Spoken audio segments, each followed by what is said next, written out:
આજે હું મારી નણંદના ઘરે ગઈ હતી અને અમારા બેની વાતો તો ક્યારેય પતતી જ નથી. અમે બે નણંદ ભાભી ઓછા અને ફ્રેન્ડ વધારે એવું છે. એટલે આમ એટલો બધા ટાઈમ પછી મળ્યા એટલે અમે એમ થાય કે ચલો ને શાંતિથી બેસીને વાતો કરીએ અને અમને બેને મજા એટલી આવે એમ સાથે રહેવાની. તો થયું કે જે ફટાફટથી બને ઇઝી એ આજે ફટાફટથી બનાવી દઈએ, કારણ કે બહારથી ઓર્ડર નહોતું કરવું, ઘરનું જ ખાવું હતું. એટલા માટે અહીંયા મેં મારી પાસે અહીંયા ચોખા તો હતા જ ખીચડિયા, તો અહીંયા મેં 1 કપ જેટલા ખીચડિયા ચોખા લીધેલા છે અને સાથે અડધો કપ જેટલી આપણે મગની દાળ અને અડધો કપ તુવેરની દાળ. તો આ ત્રણેય વસ્તુ મિક્સ કરી ટોટલ 2 કપ જેટલું થશે. એટલે અહીંયા મેં જે વાટકીનું માપ લીધું હોય તમારે એ વાટકીથી સેટ કરવાનું. તો અહીંયા કપ લો તો કપ ને વાટકો લો તો વાટકો. તો આ રીતે એને પ્રોપર મિક્સ કરી દીધું અને સરસ મજાનું એને ધોઈ નાખવાનું છે. તો તમને થતું હશે કે આ શું છે, તો આ મેં ખીચડીનું મિક્સર રેડી કર્યું છે. તમે આમનામાં ગમે ત્યારે બનાવીને ખાઈ શકો છો, પણ આ રીતે હું અત્યારે 2 કપ જેટલી કરું છું, કારણ કે અમે બે ખાશું અને સાથે અમારા હસબન્ડ તો છે જ, તો એ લોકો પણ ખાશે. પણ એ લોકો બહાર ગયા છે અત્યારે, તો અમે બે પહેલાં જમી લઈશું, કારણ કે અત્યારે ભૂખ પણ એટલી લાગી છે અને લેટ પણ થઈ ગયું છે. છોકરાઓને જમાડીને સુવડાવી પણ દીધા છે. તો હવે આપણે આ જે ખીચડીનું પલાળ્યું હતું મેં, એને એકદમ સરસ રીતે આમ હાથેથી ઘસી અને ધોઈ લઈશ. અમારી વાતો જો હજી એ ત્યાં બેઠા છે અને હું અહીંયા છું, તો પણ અમારી પતતી જ નથી, વાતો કરતા જ જઈએ છીએ. મને કે હું બનાવું, મેં કીધું ના, આજે હું જલ્દી કરી દઉં અને આપણે બે સાથે મળીને ખાઈએ, કારણ કે એની રસોઈ પણ બહુ સરસ થાય છે. અને એ છે એકચ્યુઅલ ઓનલાઈન ચણિયાચોળીનો બિઝનેસ કરે છે. એટલે મેં કીધું આજે હું છું ને, તો તમે તમારો બિઝનેસ કન્ટિન્યુ રાખો, કારણ કે એના ફોરેનના પણ એટલા આવતા હોય છે ઓર્ડર્સ. તો મેં કીધું તમે એ પતાવો ત્યાં સુધી ફટાફટથી હું સરસ મજાની વેજીટેબલ ખીચડી બનાવી દઉં. તો એકદમ ઇઝી રીતથી જ બનાવવાની છું, કારણ કે જલ્દી પતે, બે સિટીમાં તો આપણી સરસ મજાની ખીચડી બની જાય એવું કરવું હતું મારે. એટલે જલ્દી શાંતિથી હું એને થોડી હેલ્પ કરાવી શકું. તો આ રીતે મારી પાસે જેટલા અહીંયા શાકભાજી અવેલેબલ હતા ઘરે, એ બધા લઈ લીધેલા છે. તો આ રીતે ગાજરને ને બધા શાકભાજીને મેં પહેલાં પ્રોપર ધોઈ લીધેલા છે અને ફ્લાવરને પણ ધોઈ લીધેલું છે, પણ એને ફરી આપણે ધોઈશું એમ કે સુધારીને. તો આ રીતે આખા જે ફ્લાવરના જે ફૂલ રહે ને એ પ્રમાણે મેં કાપી દીધું ફ્લાવરને અને આ રીતે લાંબી કોબીને કટ કરી દીધેલી છે. આ રીતે એક સાથે આમ લાંબી કટ થાય ને એવી રાખી છે. સાથે આપણે થોડું કેપ્સિકમ લઈશું. તો અહીંયા મેં અડધું કેપ્સિકમ યુઝ કર્યું છે. તો એને હું થોડા આખા એટલે કે મોટા ભાગ રહે ને એ પ્રમાણે હું કટ કરું છું બધું શાકભાજી. અને બધા શાકભાજીની સાથે મેં વટાણા પણ લીધેલા છે, તો એને પણ આ રીતે સારા પાણીથી ધોઈ લીધેલા છે બધા શાકભાજીને. તો જલ્દી આપણે કુકરનો જ યુઝ કરશું આજે, ફટાફટથી થઈ જાય એટલા માટે. આજે હું જે ખીચડી બનાવીશ ને એ ટેસ્ટમાં એકદમ બેસ્ટ બનવાની છે. એટલી બધી સરસ છે ને, તમે એકવાર બનાવશો એટલે મતલબ જોશો ને તો તમે વારે આ ખીચડી અઠવાડિયામાં 2 વાર ખાવાનું પસંદ કરશો. એટલી બધી ટેસ્ટીની સાથે હેલ્ધી પણ છે. તો અહીંયા મેં 3 થી 4 ચમચી જેટલું તેલ લીધેલું છે, એટલે કે 2 પાવડા જેટલું, અને 2 ચમચી જેટલું મેં ઘી લીધેલું છે.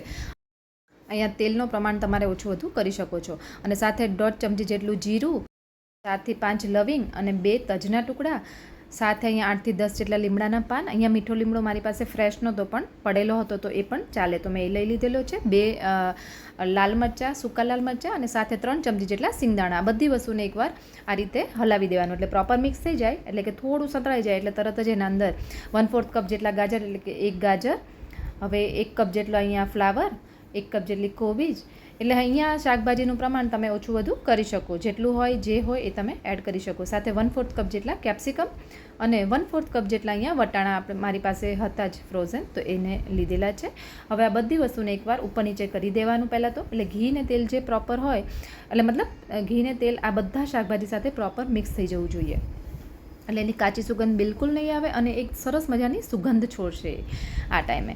એટલે એ રીતે આપણે હલાવી દેવાનું. સાથે 1 ચમચી જેટલું મીઠું, એટલે કે ટેસ્ટ પ્રમાણે મીઠું, 1 ચમચી હળદર, હવે 2 ચમચી જેટલું ધાણા જીરું, 1 ચમચી જેટલું લાલ મરચું. અહીંયા લાલ મરચાંનું પ્રમાણ તમારા ટેસ્ટ પ્રમાણે ઓછું વધુ કરી શકો. આપણે સૂકા લાલ મરચાં પણ નાખેલા છે, એટલા માટે મેં 1 ચમચી લાલ મરચું અને 1 ચમચી જેટલો ગરમ મસાલો. અહીંયા તમે અડધી ચમચી જેટલો પણ નાખી શકો, પણ અહીંયા મેં ઘરનો બનાવેલો ગરમ મસાલો યુઝ કર્યો છે અને સુગંધનો ટેસ્ટ બહુ જ સરસ આવે છે. આખું વરસ એવો ને એવો રહે છે, એટલે હું આમાં જરૂરથી નાખું છું. બહુ જ ટેસ્ટી બનશે આ ખીચડી.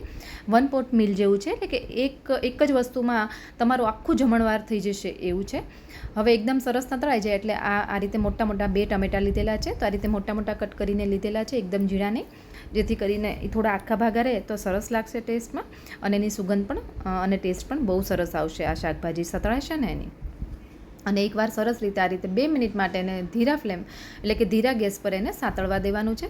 તો આ રીતે સરસ સંતળાઈ જાય, સુગંધ પણ સરસ આવવા માંડે એટલે તરત જ એના અંદર આજે પલાળીને રાખ્યા હતા. હા, હું તમને કહી દઉં, એ કહેતા રહી ગયું, કારણ કે આને મેં 10થી 15 મિનિટ માટે પલાળીને રાખેલી હતી ખીચડીને, અથવા તો અડધો કલાક માટે તમે પલાળી શકો.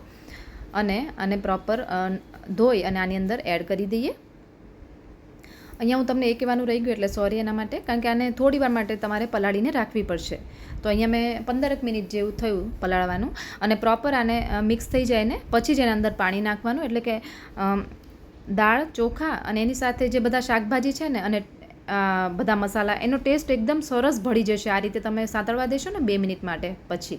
અને પછી એના અંદર તમારે પાણી નાખવાનું રહેશે, પહેલાં પાણી નહીં એડ કરવાનું. એટલે આ રીતે કરશો તો ટેસ્ટ એકદમ બેસ્ટ બનશે. તો અહીંયા મેં બે ગ્લાસ જેટલું પાણી નાખ્યું છે. અહીંયા તમે 1.5 ગ્લાસ જેટલું પણ નાખી શકો. એકદમ તમારી છૂટી કરવી હોય તો 1.5 ગ્લાસ પાણી નાખજો. મને થોડી એકદમ ઢીલી પણ નહીં, કઠણ પણ નહીં, એવી ખીચડી ભાવે એટલે મેં એ રીતે 2 ગ્લાસ પાણી લીધેલું છે. હવે આને જો એક ઉભરો આવવા દેનો, તમને દેખાય થોડો ઉભરો આવ્યો પછી એકવાર મિક્સ કરી, એટલે કે 1 થી 1.5 મિનિટ માટે મેં થવા દીધું. પછી આ રીતે 2 વિસલ લીધા મીડિયમ ફ્લેમ પર. તો 2 વિસલમાં સરસ મજાની ખીચડી બનીને રેડી થશે. જો તમે દાળ ચોખા પલાળ્યા ના હોય તો તમારે 3 થી 4 વિસલ તો લેવી જ પડશે. એટલે તમારા પર છે, એટલે જોઈ લેજો, જેટલો ટાઈમ હોય એ પ્રમાણે તમારે વિસલ કરવાની રહેશે. અને એકદમ સરસ મજાની સુગંધ આખા ઘરમાં ફેલાઈ ગઈ છે. અને એકદમ જો આ રીતે એકદમ સરસ ખીચડી બનીને રેડી થઈ છે. તો ઉપરથી આપણે કોથમીર નાખી દઈએ. કોથમીરનો ટેસ્ટ આમાં બહુ મસ્ત આવતો હોય છે. તો જ્યારે ઓછો ટાઈમ હોય, ઓછી મહેનત કરવી હોય અને સારું ખાવું હોય ને એકદમ ટેસ્ટી, તો તમે આ વઘારેલી ખીચડી બનાવીને ખાઈ શકો છો. તો એકવાર મારી રીતે જરૂરથી બનાવજો, કારણ કે બધા બનાવતા જ હોય છે, પણ બધાના ઘરની રીત અલગ અલગ હોય છે. તો આજે મેં તમને મારા ઘરની રીત શેર કરી. તો જો રેસીપી ગમે તો વિડીયોને એક લાઇક કરી દેજો, તમારા ફેમિલી કે ફ્રેન્ડ સર્કલમાં આને શેર કરી દેજો. તો આજની તમને મારી આ મહેનત ગમી હોય તો મારા ચેનલને સબસ્ક્રાઈબ જરૂરથી કરી દેજો. તો હવે દીદી તો ફ્રી થઈ ગયા છે, અને હા ચલો એને ગરમ ગરમ પહેલાં સર્વ કરી દઈએ. અને હા, તમને કહી દઉં કે એમનો ઓનલાઈન ચણિયાચોળીનો બિઝનેસ છે, અને આવા સસ્તા અને સારા ભાવે તમને ક્યાંય જોવા નહીં મળે. એ ઓલ ઓવર વર્લ્ડમાં એના જાય છે ચણિયાચોળી, અને એટલા સસ્તા ભાવે આવી સારી ક્વોલિટીના તો તમને નહીં જ જોવા મળે. જેને ચણિયાચોળીમાં ઇન્ટરેસ્ટ હોય એની ડિટેલ હું ડિસ્ક્રિપ્શન બોક્સમાં એડ કરું છું, ત્યાંથી જોઈ લેશો. હા, જેને ખીચડી ભાવતી હોય કમેન્ટમાં જરૂરથી કહેજો. અને કોના ઘરે ખીચડી સાથે શું સર્વ થાય છે એ કહેજો. મારા ઘરે તો દહીં, છાશ, રાયતા મરચાં અને પાપડ હોય છે.